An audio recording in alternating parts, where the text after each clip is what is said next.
Okay, so hello everybody. Today I'm taking the role of the chairman because today we have a talk by our regular chairman, Dr. Maxim Gorlach, who will tell us something about Axion electrodynamic and its connection to the topological insulators. So looking forward to it. Maxim, please. Thank you, Vanya, and thank you for kind introduction. So those who are attending our seminars quite frequently know that normally I'm chairing them, but today I would like to present some topic we are looking into currently. It's just the very beginning of our works. To make you more interested, I would say that we applied for some grants with Professor Frank Wilczek, so we're attempting to launch a collaboration with him. And now we're making first steps in that direction. So in case if you have any comments or questions, you are more than welcome to ask. You're also welcome to criticize constructively. So I will be happy to receive any feedback. So these are pictures showing this hypothetical particle, Axion, but I have to assure you that so far nobody has seen Axions. So this is purely artist imagination. So, and then the first thing I would like to start with is some equations of Axion electrodynamics. So to introduce you the basics. So it's, as you know, it's convenient to use this four-dimensional form because it simplifies the equations a lot, and then you can check explicitly relativistic covariance. So I suggest using this convention, which is accepted, for instance, in Landau-Lifshitz textbook, and then let's write several formulas just as a quick warm-up. So you know that some quantities can be combined in four vectors, and they are transforming as vectors under Lorentz transformations. For instance, you may combine time and coordinate, you may combine charge density and charge current, for instance. This is also four-dimensional vector, or you may combine scalar and vector potential in this way.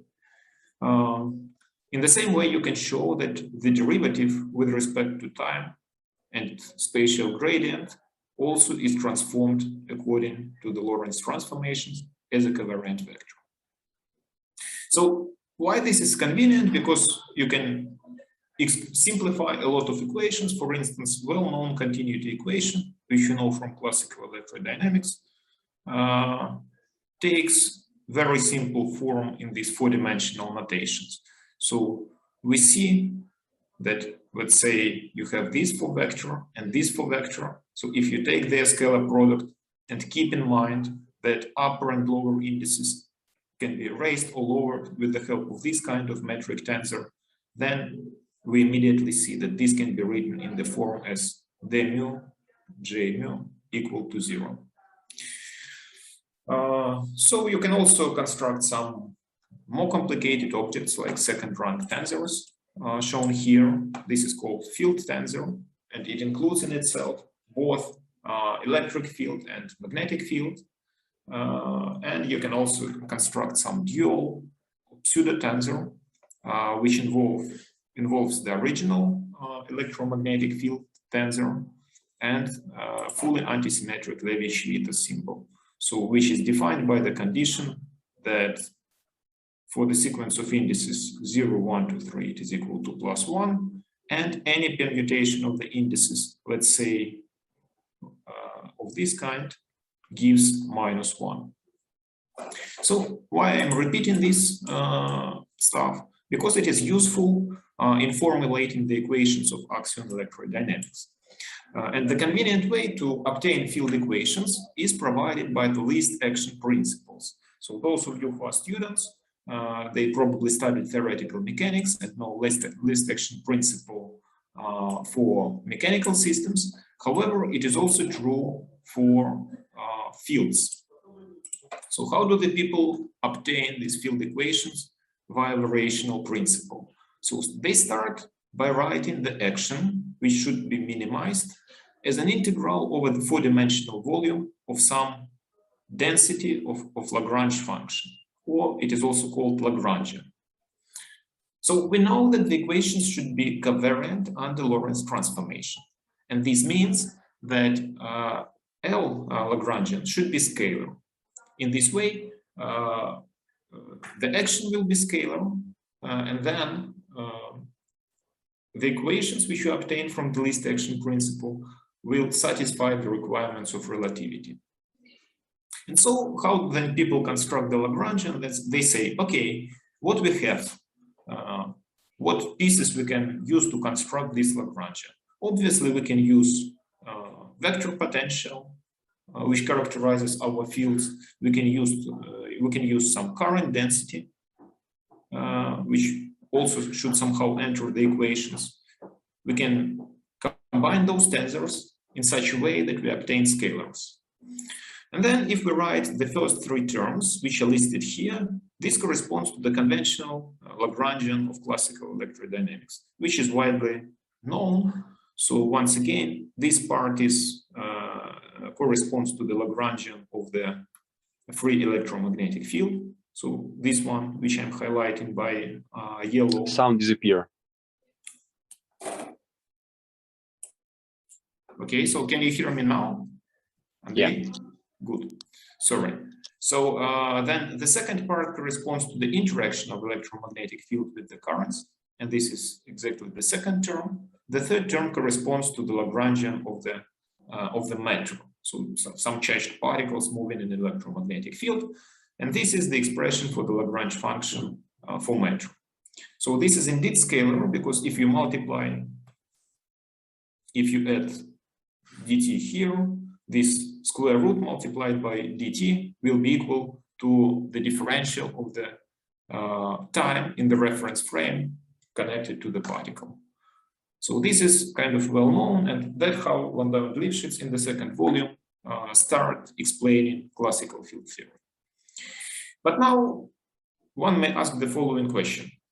Is it like all set of scalars which we can put in the Lagrangian, or there are some other terms which are probably skipped here? And it turns out that you can construct another quantity by multiplying a dual electromagnetic field tensor by electromagnetic field tensor itself in this way. And then you do the summation over repeated indices, mu and nu, which are Greek indices, so from 0 to 3. This quantity is not a scalar, it is pseudoscalar. So this means that it behaves similarly to the scalar under any rotations. However, if you do spatial inversion, so if you do the transformation r to the minus r, then the sign of this pseudoscalar is changed. And to compensate for this effect, because we need to deal with scalars to satisfy relativistic covariance, we multiply this product by one more field, A, which is also pseudoscalar. So if you multiply two pseudoscalars, obviously you get a scalar quantity. And this is exactly the additional contribution to the Lagrangian, which arises in Axion electrodynamics. So this additional term was first suggested in the case of, so motivated by some theories of strong interaction. But in this talk, hopefully I will tell you how this type of Lagrangians is obtained in effective theories. So for some solid state systems, provided you exclude some redundant degrees of freedom. And in this way, Maxim. Please, I see some question in the chat. Yeah, could you read it, please? So, sorry, what is the difference between tilde L and L? I believe tilde F is meant, right? Yeah, so you have tilde. I have to go back. I was too quick maybe to skip this step. So once again, if we are given by if we have this four potential, which combines in itself scalar and vector potential, then we can take some derivatives and construct a second rank tensor, which is listed here. It can be easily shown that this guy transforms as a tensor. So no problem here. And this is known as field tensor, electromagnetic field tensor. This is 4×4, fully antisymmetric matrix. But now we also have Levi-Civita symbol, which has the following properties. And we can multiply Levi-Civita symbol by our field tensor and do the summation over repeated indices as shown here. And technically, this tensor can be obtained from the original field tensor by replacing, if I'm not mistaken, B to E and E to minus B. And for that reason, it is called dual field tensor. And so with this, if we have both field tensor and dual field tensor, we can multiply them and get one more pseudoscalar quantity. And that's precisely the idea people are exploiting in Axion electrodynamics. Maxim, there is another question from Kirill Koshelev. Why don't you consider the term f tilde, which will also give you a scalar? Well, I believe this will, yes, this will give you a scalar, but then it's not independent of the terms already written here, because f tilde, we can explicitly write it. Will reduce just to f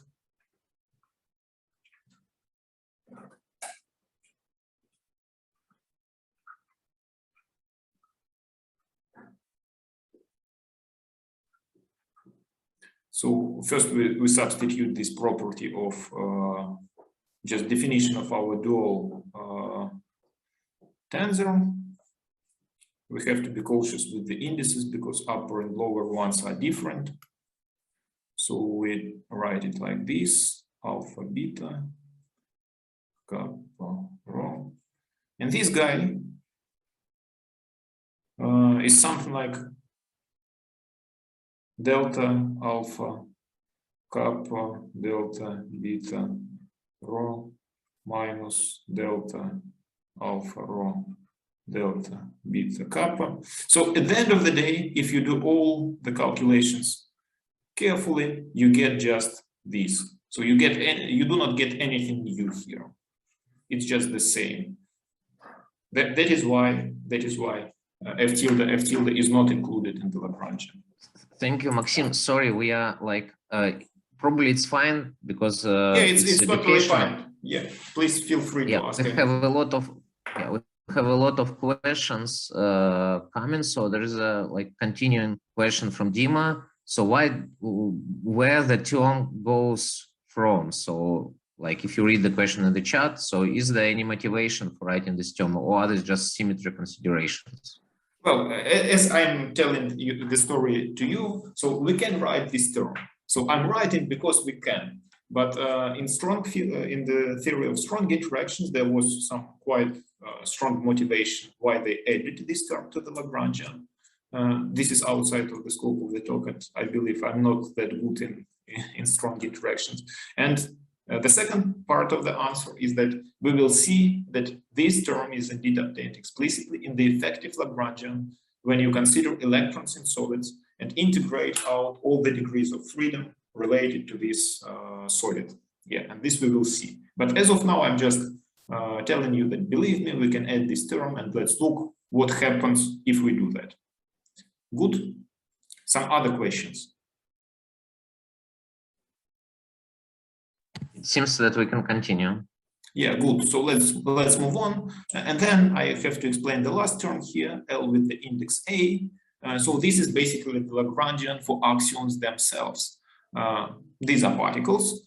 And then if again, we look in the theory, if A is a pseudoscalar, how can we construct a Lagrangian? So there are several like ideas.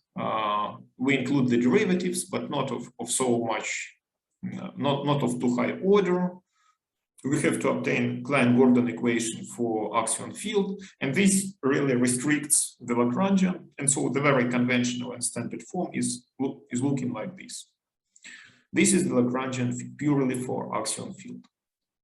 Now, after if we are done with the Lagrangian, we can obtain all the equations from the variational principle.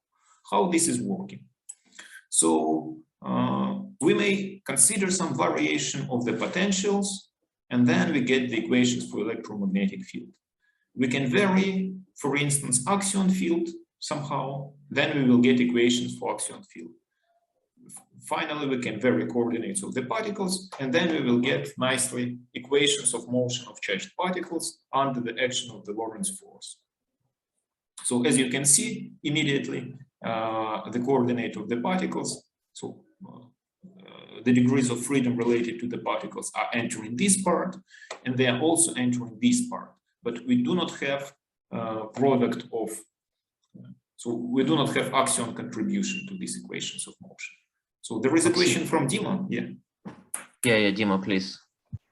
Vanya, thank you. Maxim, I slightly confused because you're right that of course when we vary some quantity we will obtain equation on it, but you write that axion field and two strings in the upper, and you said that axions are particles, and as I see we don't have so axion, what is it? It's particle or fields? Well, Dima, it's a good question, but the same story for photons, let's say. So in order to get particles, you have to quantize axion field. But as we long, don't have yeah. we don't have here some at this step we don't have quantum mechanics here. Absolutely, It's just everything classic. Everything is here is classical. Absolutely right. So, and that is why I would be, it would be correct to say that I have some pseudoscalar field A. So yeah, that's it. So we are dealing with some field which is coupled to electromagnetic field and has the following Lagrangian. And then I assure you again, people studied that if we quantize this field, you get particles with the mass equal to this MA. Okay, but this is of course outside of the scope, and as you correctly said, at the classical level, we can speak only about this scalar field. Good, and so this is again a kind of standard thing. A kind of standard thing, and so I skip these details, how people... Sorry, we have a turn off. Yeah, by the way, Vanya, Andrei, you have the right to mute. So if people occasionally turn on the sound, you can just mute them very easily. Andrei, could you help me, please? So for instance, like this.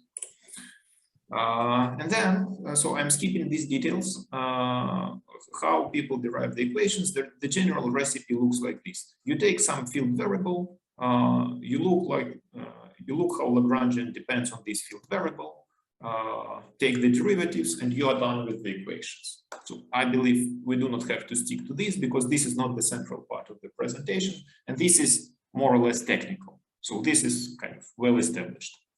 And then let's look for the first. Let's choose that our field variable is the potential.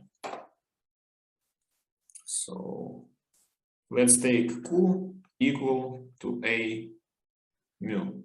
And so we are varying the potentials and looking what kind of equations do we get for electromagnetic field. The result looks like this. So this is for divergence of electromagnetic field tensor. On the right hand side, we get the conventional form with the currents plus additional contribution. And this is precisely what comes from the Axion field.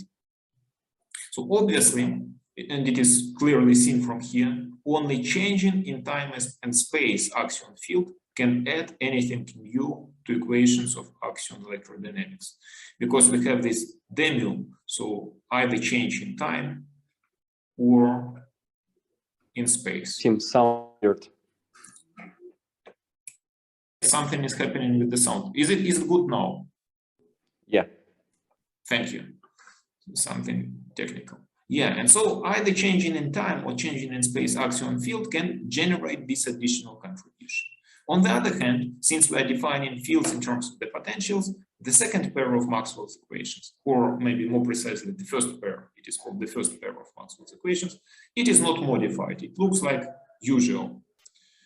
And then finally, if we vary with respect to the Axion field, we get the very standard form for equation for the Axion field, which looks like this. And this is famous Klein-Gordon equation, or in Russia it is also called Klein-Gordon-Fock equation, because it was suggested independently by several researchers, which is inhomogeneous. So the right-hand side describes the coupling of axion field to electromagnetic field, and there is some exchange of energy between these two coupled subsystems, let's say.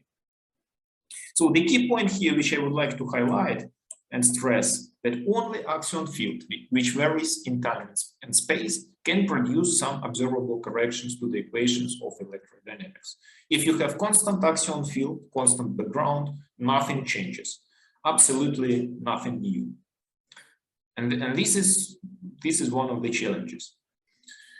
Now, I believe many of you are better accustomed to the three-dimensional form, not four-dimensional, because this is like well accepted in field theory, let's say, but in our department, I believe people are liking more three-dimensional form. And so I'm writing explicitly, what do we get if we write the same equations in the three-dimensional form? Here you see the usual Maxwell's equations, which are written in CGS system of units, the standard terms, plus some contributions. So you can clearly see here gradients and time derivatives of axion field.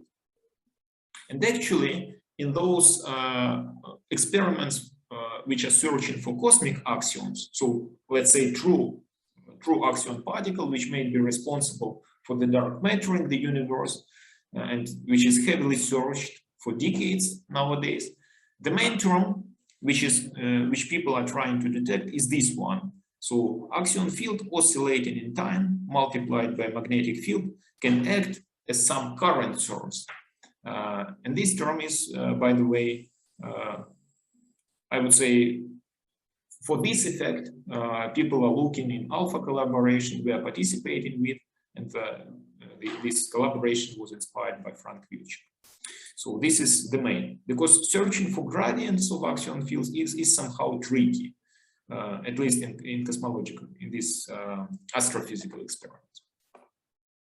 Good, and now it comes into play. I'm sorry, Maxim. Here's a question in chat from Mr. Pitka. Sorry, what is kappa? So kappa is a constant which enters our Lagrangian. Yeah, this one. This is just the usual scalar, and it has the following physical meaning. It's the coupling of axion field to the electromagnetic field. So how strongly one field is coupled to another. If you want to have a mechanical analogy, let's say you have two pendula and you couple them with the help of spring, and then the elasticity coefficient of this spring corresponds to kappa in this more complicated picture. Yes, I guess, but how to calculate it?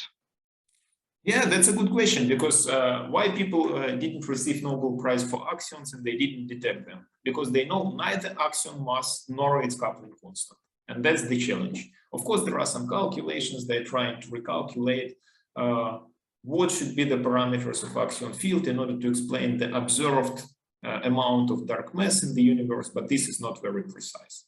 And this is a question.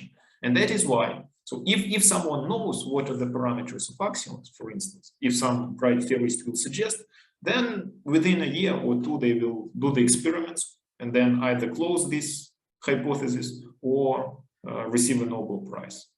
So unfortunately, nobody knows, Tim. Or maybe fortunately, I don't know. So these equations can be just mathematically reformulated in the following form. So I will finish this, and then Andrei, please, you can ask a question. So these equations can be recast in the following form, where we introduce some electric displacement and magnetic induction. But note that the price we are paying for that is that we are introducing some magneto-electric coupling. So electric displacement is related to electric field and magnetic field. Magnetic induction is related to magnetic field and electric field. And this magneto-electric coupling constant is expressed in terms of axion field. Please, Andrei. Yes, Maxim. So usually when we talk about the interaction between different fields, it's related to some fundamental constants, like Planck constants, charge of electron, or something like this. So here, I believe that also we should deal with some fundamental constants. But do we need some new additional fundamental constants?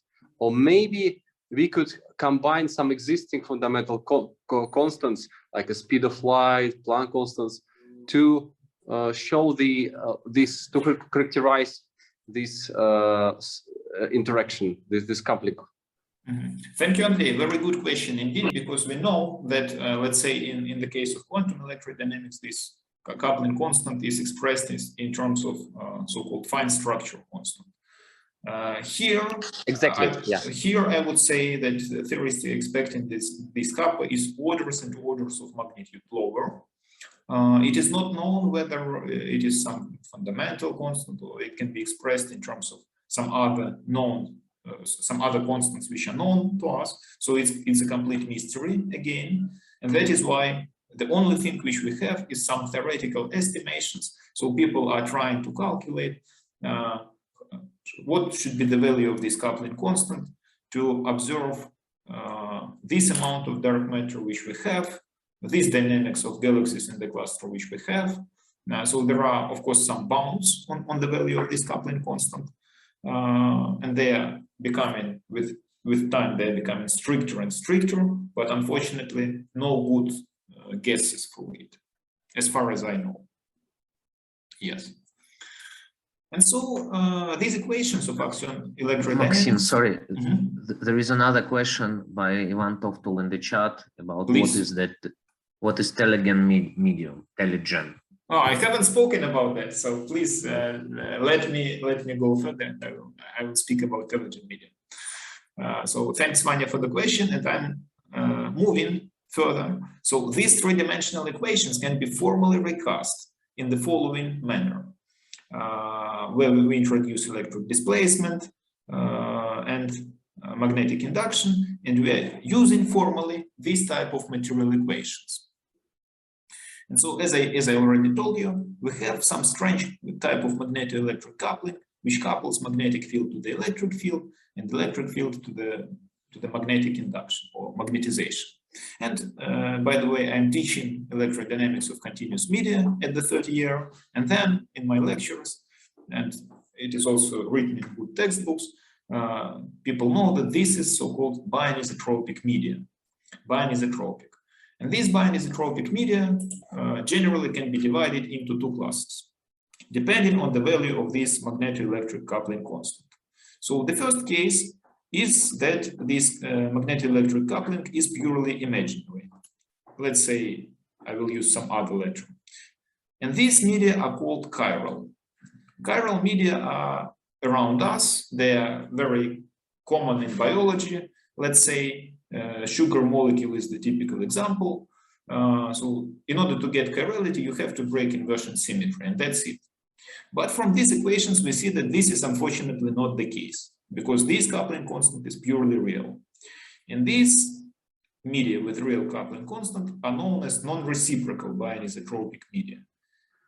Why non-reciprocal? Because they are breaking reciprocity theorem, and in order to get this specific type of response, we need to apply some external fields.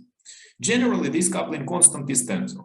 However, if we get a scalar here in the material equations, this type of media is called Tellegen, according to the name of scientists who predicted and investigated the properties of Tellegen media as long as in 1948. And for years, it was not known whether Tellegen media exist or don't exist. In the beginning of 2000s, people demonstrated these Tellegen particles. I believe Pavel perfectly knows that story because this was done in the group of Sergei Tretyakov with participation of Pavel and colleagues. So as of now, this Tellegen type response is demonstrated. But in order to get it, you need to use some magnetized ferrites, whatever. So some external symmetry breaking. Maxim, there is a question by Kirill and by me actually. So where the requirement of the real valued kappa comes from? Well, because we are dealing here with the purely real fields, actually it can be shown, and in the field theory these people are showing that if you introduce, let's say, some complex field, let's say we assume A is complex, why not? Then you can show that this field is necessarily charged. So it has electric charge. But we know that axions do not have electric charge, otherwise they would be detected straight away. And that is why this coupling constant is also purely real. And then this is Tellegen medium. That's a good question, and that's an important point to clarify. Any other questions? So seems no, then I will move on. However, so from the first glance, it may seem that now we like found a good platform. So you assemble somehow Tellegen medium, you get the same equations as for Axion electrodynamics, and then you are doing all experiments with this Tellegen medium, and that's fully emulates Axion electrodynamics. However, there is some slight problem here, which I would like to highlight. So if you are doing Tellegen medium, okay, that's hard, but you can do. But you can hardly vary it in time and space and do all those tricks which are expected for real axions. So it's not that good as anticipated. And moreover, you have to break somehow time reversal symmetry, which is painful, which is really painful. And so here I would like to stress that simply Tellegen type bianisotropy is not enough. And then let me move further, because I would like to, to have time to address some more rigorous analysis. These are very preliminary part. So we told that these material equations correspond to Axion electrodynamics, and in order to get this, we have to break either time reversal symmetry to have non-zero chi, or spatial inversion symmetry. Let's look more closely, let's say, at time reversal. So if we are dealing with this type of material equations and apply time reversal operation, we know that electric field as well as electric displacement do not change their sign upon time reversal. A simple explanation for that is that if you have 2 point charges, let's say, let me draw a picture. So if you have 2 charges, if you do time reversal, nothing happens with these charges. And so the direction of the electric field is also unchanged. However, the magnetic field does change its sign upon time reversal, because you can assume that this magnetic field is generated by some currents, by circular currents, and then when you reverse the arrow of time, this current goes in the backward direction. Good. And then time reversal operation transforms our material equations in this way. So we get minus sign in front of chi here, and we get minus sign here, because B and E are transformed differently upon time reversal. And this brings us to the conclusion that this term chi changes its sign upon time reversal. So, and then, as a consequence, if there is time reversal invariance, then chi should be necessarily equal to 0. So there is no way to get non-zero bianisotropy in the systems with non-zero non-reciprocity in the system with time reversal symmetry. Dima, please, you had a question. It will be quite strange question, but anyway, so at the beginning, we supposed that for F tilde, that F tilde is pseudo. F tilde is pseudo tensor, yeah. Yes, it's pseudo tensor.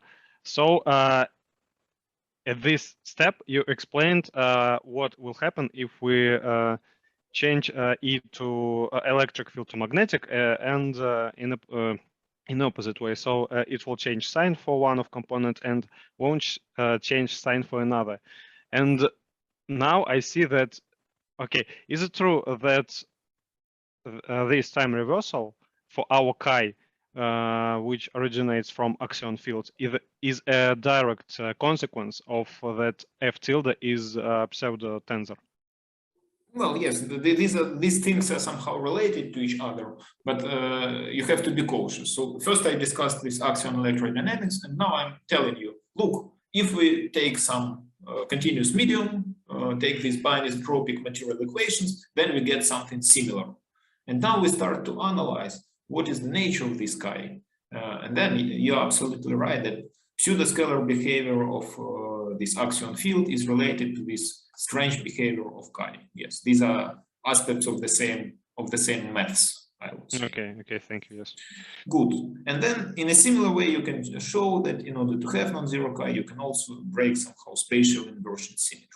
And then this is precisely what I'm teaching on the course of electrodynamics of continuous media. I'm saying that to the student that in order to get some non-zero bianisotropic response, no matter whether this is reciprocal or non-reciprocal, you have to break spatial inversion symmetry.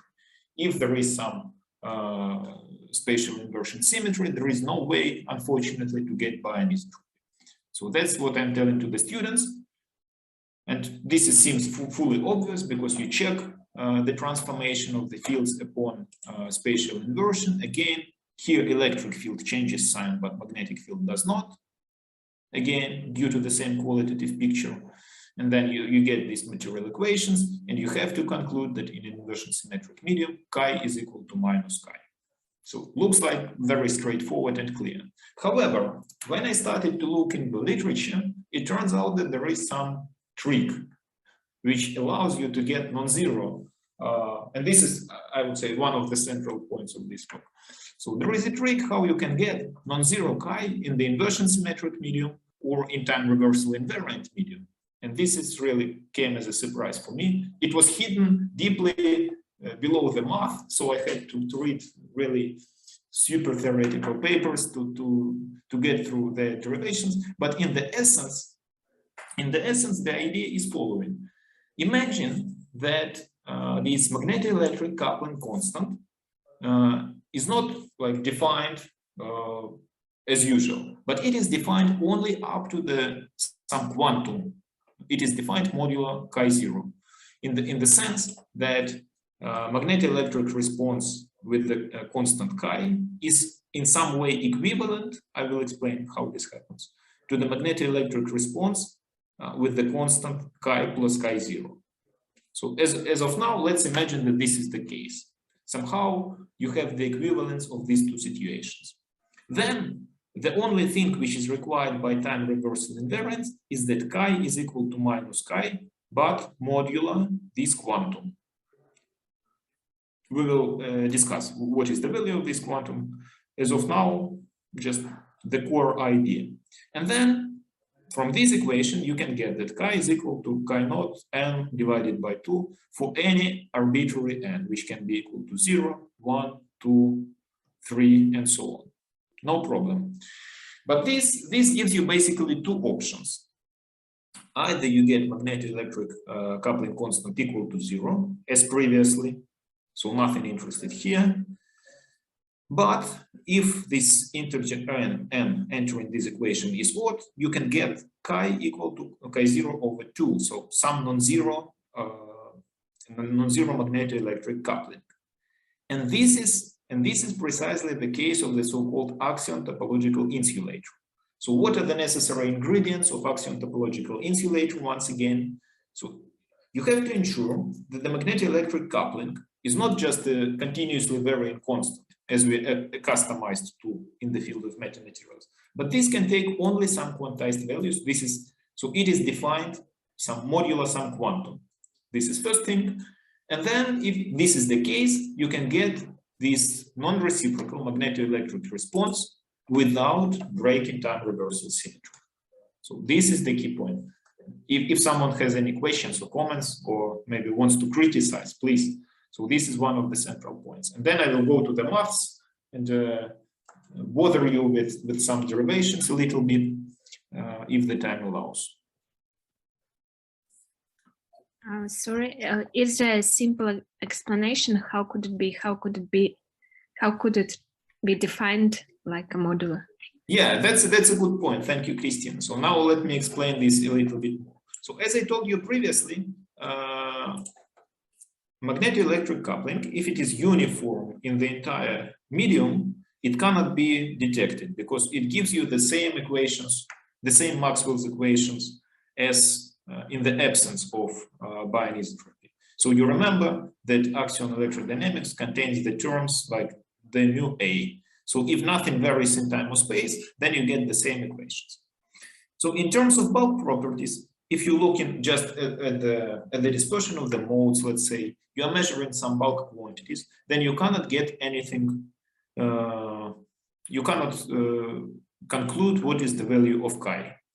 Therefore, the only way to extract the value of this magneto-electric coupling constant, non-reciprocal chi, is to look what is happening at the boundaries.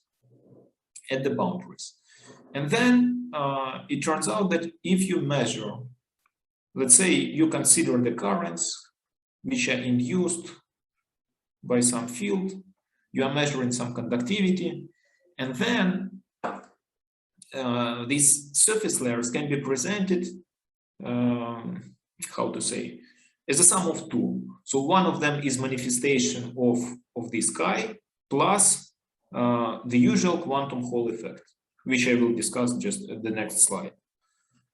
And in the quantum Hall effect, the conductivity is quantized.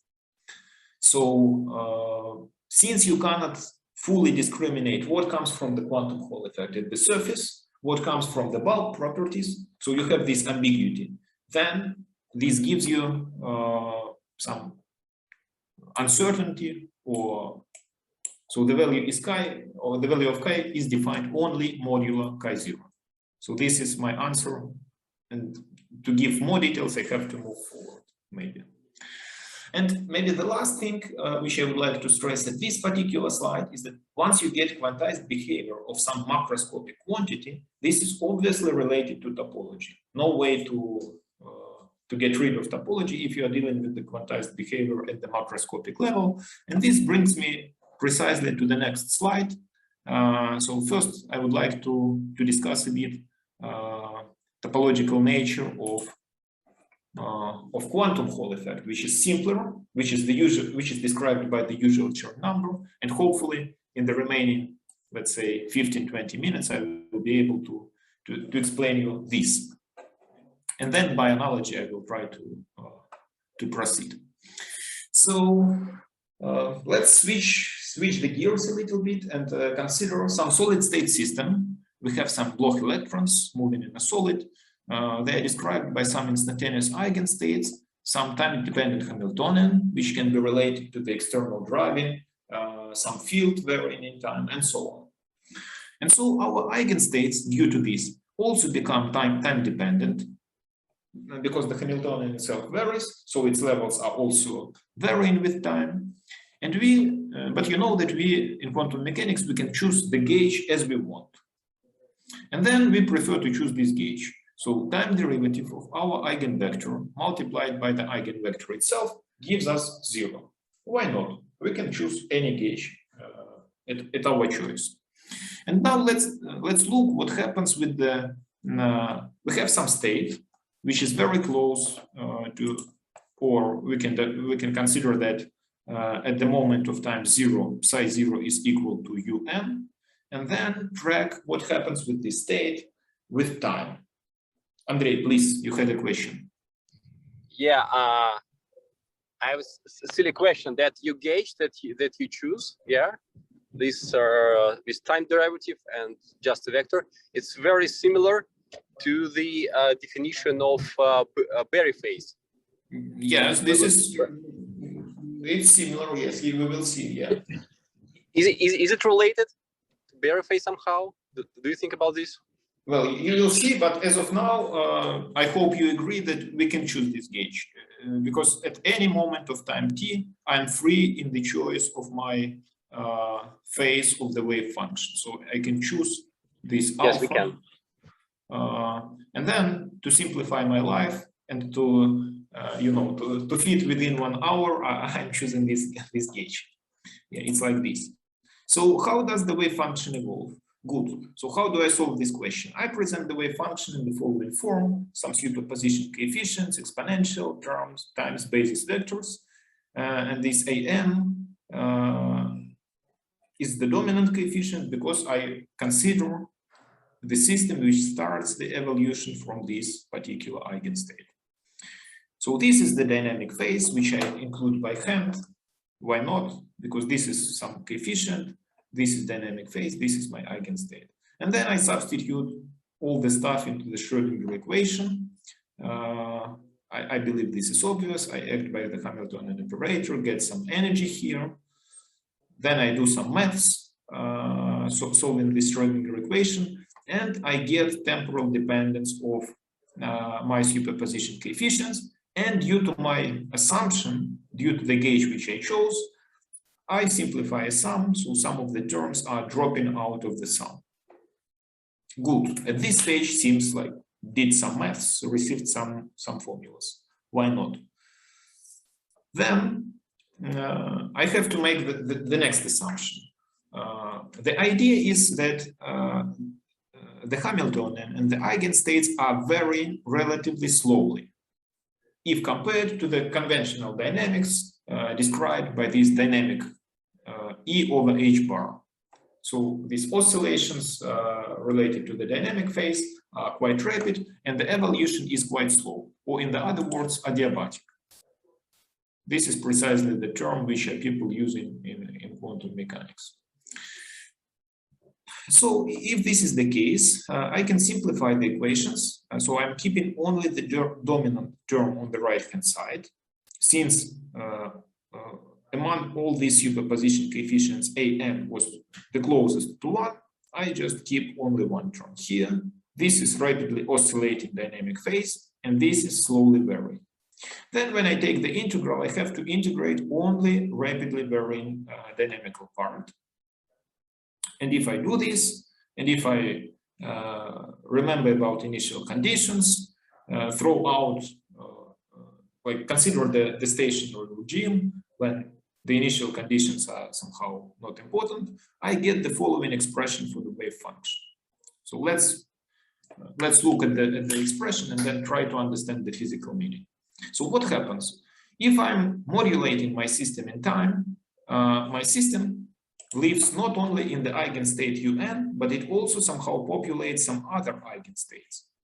So let's say a lot of population is living here on the level m, but still there is some population on the other levels as well, as described by this additional term. This term is small if the evolution is slow, and the slower the evolution, the smaller this correction term. However, it exists. Maxim, so do I get it right that we are talking only about non-degenerate spectrum, right? I think so. Yes, I think so, because obviously in the case of degeneracy, we will have problems with this term. So this un is non-degenerate, this level un. I believe something can be done in the case of degenerate spectrum as well. Sorry about degeneracy, but all these terms with degeneracy should be 0 because of our gauge, isn't it? No, Dima, because our gauge requires only that un over dt is equal to 0. So in this way, I chose the gauge for each particular eigenstate un. But here I take the scalar product, look, n prime and n, so different eigenstates, and n prime is not equal to n. And this scalar product, we do not know what they are. They can be non-zero. Agree, yes? Yes, thank you. Perfect. And now we are moving to the most interesting part. So, okay, we calculated the wave function, but how this is related to observables? Any physical meaning? And then we start again some maths with the purpose to calculate the velocity of electron. So we want to calculate how it moves when you apply some external field. Then I switch. You know that in quantum mechanics, you can switch between different representations. There is Schrödinger picture, Heisenberg picture, or you can do this Q representation.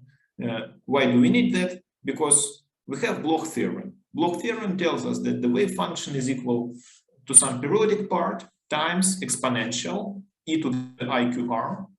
Q is the wave vector. And then by doing this, by switching to another representation, I'm just dealing with the periodic part of the wave function and Bloch Hamiltonian instead of the full wave function and full Hamiltonian. Maxim, sorry, we have a question by Andrei. Andrei? Yes, please. Probably it was some old hand. Yeah, anyways, feel free to ask, but just let me to finalize this mathematical derivation. By switching to this representation, we start doing some tricks and calculating the electron velocity, and it turns out to be just the derivative of the Hamiltonian, of Bloch Hamiltonian with respect to wave vector. And this is the operator. Good. But now the most interesting part. In terms of operators, it's relevant but not interesting, because the physical observables are related to the expectation values, as you know. So we need to calculate the expectation value of our velocity operator for the wave function, which is given by this formula, because we derived it. And the most important thing is that our electron is not sitting in a single eigenstate, but somehow populates some other eigenstates because of this adiabatic change of the Hamiltonian in time. Then again, let me skip these auxiliary calculations. We do some maths again and calculate the expectation value. So, and here I will pause a little bit. So when I calculate my expectation value, I get very interesting result. All of you know that if we take the derivative of energy with respect to wave vector, we get what? Group velocity. And one would naively expect that the velocity of electron is simply given by the group velocity. However, due to this change of the eigenstates in time, we get some additional correction. And this is very interesting. So you are slowly varying the eigenstates in time, you are changing the Hamiltonian, and your electron moves not with the group velocity, but somehow maybe it can acquire some velocity in the other direction. And this is governed by this additional term, where we included derivatives of eigenstates with respect to the wave vector and derivatives of eigenstates with respect to time. Now it looks more interesting and more tractable, but still not very understandable. And so let's look at the specific case of external field. Let's imagine that we have some electric field applied to our crystal. This electric field is generated by time-dependent vector potential. Still, the translational symmetry is not broken, as you see, because we still have the same periodicity of the crystal, so on. And then, as you know, in order to get the Hamiltonian in the external field, you have to do the following substitution. You change this wave number Q by Q plus this term, which contains vector potential. And then you have this, as Kostya Bleoch is teaching us, this Q is mechanical momentum and K is canonical momentum, and so your Hamiltonian depends on the canonical momentum. Good. So what happens next?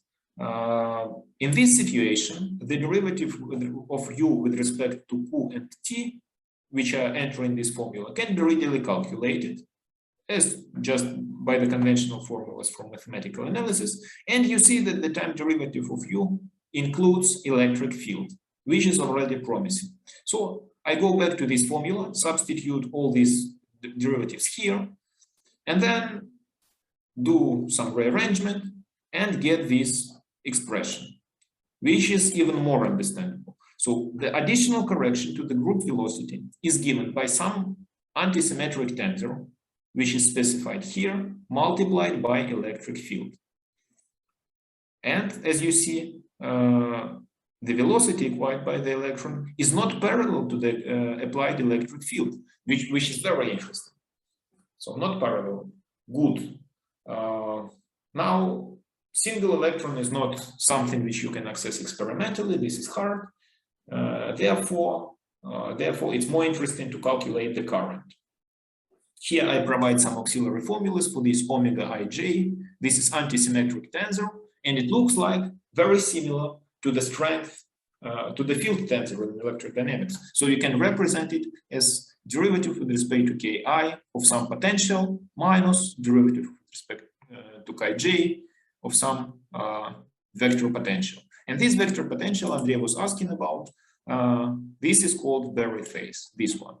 This is the Berry phase. So it contains derivative with respect to K. Good. So what happens if you calculate the current density? In order to compute current density, you have to do the summation over all field bands include all the populated bands and all k wave vectors. So we do this integral, calculate, and what do we get? We get this kind of formula, and this is kind of very important and interesting. So we see that the current is generated in the direction are orthogonal to electric field. Why orthogonal? Because this omega ij is antisymmetric tensor. Therefore, omega xx or omega yy is equal to 0 precisely. And then there is a voltage which arises in the direction perpendicular to the current. And this resembles us Hall effect. Hall effect. But what is most important? This sigma conductivity is given by the following formula. Some universal constant, E square over H, multiplied by some factor which is dimensionless, and which is given by the integral over Brillouin zone of this Berry curvature d to k. And it turns out, it can be shown that regardless of the system, regardless of the details of this system, this quantity is necessarily an integer. And this basically is called first Chern number. And so in other words, quantized conductivity in the quantum Hall effect is explained in terms of the Chern number, and this quantization is given just by the sum of all of Chern numbers of all field bands. And this is the observable manifestation of band topology. This is a well-celebrated discovery. And maybe I will give some citations from the book by Laughlin. This is Nobel Prize winner. He received Nobel Prize in 1999 for the fractional quantum Hall effect. And so what he is saying, the quantum Hall effect is in fact a magnificent example of perfection emerging from imperfection. The key clue is that the quantization accuracy disappears if the sample is too small. So in other words, the larger is the sample, the more robust is this quantization, which is fulfilled with the accuracy around 1 over 1 billion. So very impressive accuracy. And this holds regardless of any imperfections which are present in the sample. And in this way, this is a manifestation of topology. So this was realized by the people in late 80s. And this discovery of quantum Hall effect was marked by the Nobel Prize in Physics. So I will spend maybe a couple of more minutes to outline just what is the link to our topic. So hopefully this I explained in detail, and now I will say a couple of words about second Chern number and Axion electrodynamics, but without tedious derivations. So the next step in this logic, we discussed what happens in the case when homogeneous electric field is applied to the crystal. But the question is what happens in a spatially inhomogeneous field. In that case, the calculation becomes more complicated, but still we can calculate electric polarization or current density even in such scenario. And it turns out that there is some additional contribution to the polarization or to the current, which we discussed, which is proportional to the gradient of the field electric, so which is proportional to the magnetic field. It's like doing the second order of perturbation theory. But dependence of polarization on magnetic field is precisely the magneto-electric coupling. So this derivation, by the way, was done not so long ago in this 2009 paper, and still a lot of developments are ongoing. And this dependence is quantified by the so-called magneto-electric polarizability, which is the derivative of polarization with respect to applied magnetic field. Then, after doing some, again, algebra, let's say after doing these derivations, one can show that this magneto-electric coupling, for convenience, people introduce this constant theta normalized by E square over H, just to match to the formulas of quantum Hall, is given by the following expression. So what is the difference from the previous formulas? Here we take into account not just a single band. So remember, we did a derivation for the single isolated non-degenerate band, UN. But here, to get this effect, you have to consider all field bands, which are labeled by these indices mu and mu.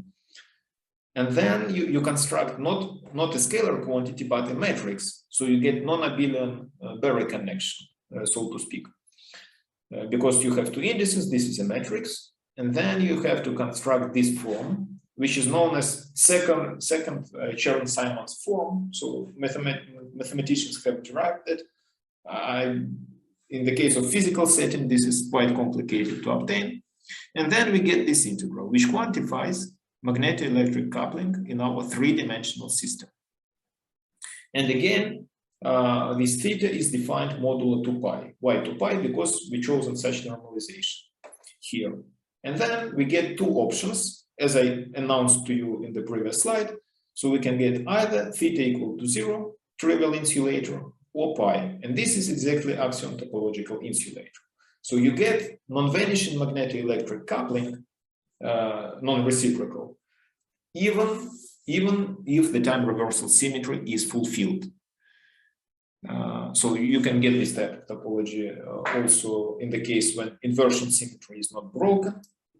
Yes, and at the effective level, so if you exclude this solid state system from consideration, this system is precisely described by the Axion Lagrangian and by the equations of Axion electrodynamics.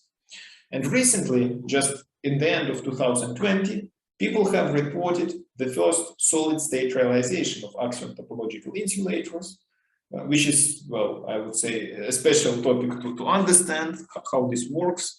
In fact, they're using two-dimensional layers featuring anomalous Hall effect, staking them, so a lot of tricks. But at the end of the day, they do receive some realization of Axion topological insulator in solid state.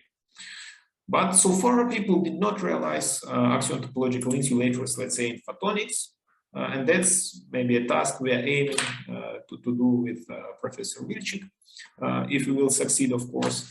And overall, this topic is developing really rapidly, especially in the view of search of cosmic axions, which is also ongoing these days and hopefully can yield some interesting results within, let's say, 5-10 years, or at least during our professional careers. So with that, I would like to conclude and thank you for your attention, and we'll be happy to take any questions. Thank you, Maxim. So, well, we are mostly in time. Are there any questions? Well, I have a question. So, do I get it right? Is it true that any three-dimensional topological insulator with the surface states at the surfaces can be regarded as an Axion topological insulator? Or no, you need some additional?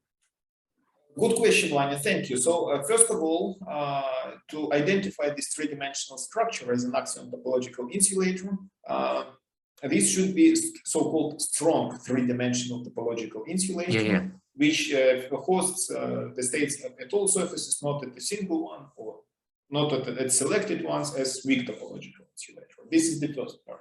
The second part, as far as I understand, there should be something done with the boundaries. So the dispersion at the boundaries should be kept, and this requires some extra tricks. Magnetic field, for example.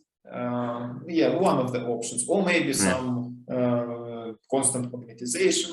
So people, of course, are struggling to avoid time reversal symmetry grading, because this is complicated from the technical point of view. It is not that nice and fancy, because we are telling that this is a good platform to emulate axion physics, but in the case of cosmic axions, we do not have some external fields breaking time reversal symmetry. Yeah, Dima follows with the question which I also had. But the picture of the paper which you cite here, Nature Materials, here the picture looks like as if it is a weak topological insulator rather than a strong one. Well, it looks like this, but anyways, this is indeed strong topological insulator, because only strong topological insulators can have this invariant equal to pi. And note that here all the coordinates are entering on the same footing. So let's say X, Y, and Z, and this is the clue. Because weak topological insulators, for instance, if you look in Losha's paper with Alex Hanikaev, they suggested basically that you can use usual bianisotropic disks, assemble them in a proper structure, and you get weak topological insulators. Very good. But it supports surface states only at selected surfaces, not at all of them. And well, I believe this topological invariant theta will be equal to 0. So still the quest is open. Fortunately or unfortunately, I think fortunately. Good. Some other questions. I see from Rustam. From Rustam, yeah. Rustam, please. Yeah, so I know that originally Axions were proposed to solve some problem relating to the breaking of charge parity symmetry. And is this somehow, can this somehow be related to breaking of time symmetry you discussed here? Or is this different? Well, I would say that, of course, I'm not a specialist in the high energy physics, so this is a disclaimer. But I know that CPT symmetry is mostly fulfilled. Then breaking of CP symmetry is not equivalent, but something which is close to breaking of time reversal symmetry. In this way, these should be somehow related. But unfortunately, I can't give you more detailed or more specific answer because I do not know. I'm not an expert in this strong interaction theory, in the theory of strong interaction, quantum chromodynamics. So it's quite a separate. But still, they're using also gauge theories, non-abelian potentials, and get so-called Young-Mills equations. So this is, at least technically, this is quite similar to this three-dimensional analysis which I am showing in this slide. From the formal side. From the formal side. We have a question by Kirill. Kirill, please. Yeah, thank you for a great talk. And in the very beginning, you told us that we can introduce one additional field, so we can add some terms to the Lagrangian. But can we introduce more additional terms by adding more fields, for example? Well, that's an interesting question, of course, but I believe this can, first of all, this Lagrangian is not full. So if we want to write the full Lagrangian of the standard model, of course, we have to include Dirac Lagrangian for electrons, then coupling of electrons to the electromagnetic field. So like add all the interactions which are known. Of course, there are many extensions of the standard model. That's you are right. For instance, people postulated supersymmetry, which suggests supersymmetric partner for each of the known particles. So in this way, there are multiple additions to the Lagrangian which can be considered. However, all these assumptions have to be tested against experiments.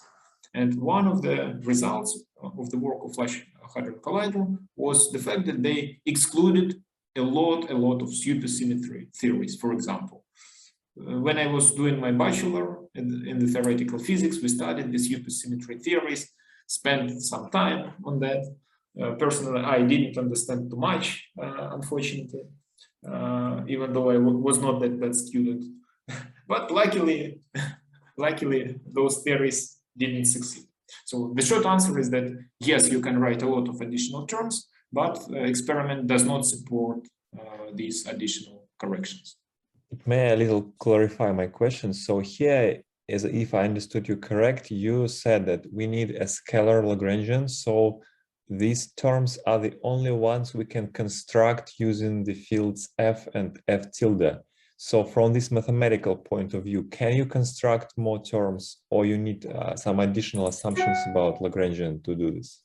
From the mathematical point of view, I can add some more terms. For example, one of the famously known terms is the following. You can add a mu, for instance. Nothing prevents you from adding this. This is a scalar. I see, okay. Why not? But then if you write the field equations, look more closely, this term will result in the conclusion that the photon has a finite mass equal to mph. But we know from experiments and from the astrophysical observations that photon is massless with a huge precision. Okay. And then this term should be eliminated. So therefore, yes, there are quite serious options. I see. Thank you.